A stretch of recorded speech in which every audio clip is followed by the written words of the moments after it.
আলহামদুলিল্লাহ আমার ইমিগ্রেশনও হয়ে গেছে আর কি। এখন আমরা এই ডিউটি ফ্রির ওদিকে যাচ্ছি আর কি। আমরা চেষ্টা করতেছি এখানে, দেখি এখানে ডিউটি ফ্রির পরিবেশ পরিস্থিতি আপনাদের সাথে শেয়ার করার জন্য।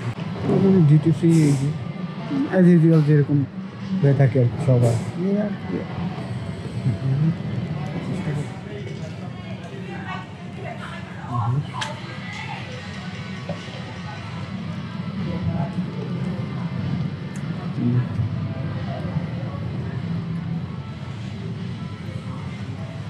সব জায়গায় ডিউটি ফ্রি যেরকম হয়ে থাকে একদম অ্যাজ ইট ইজ সেম।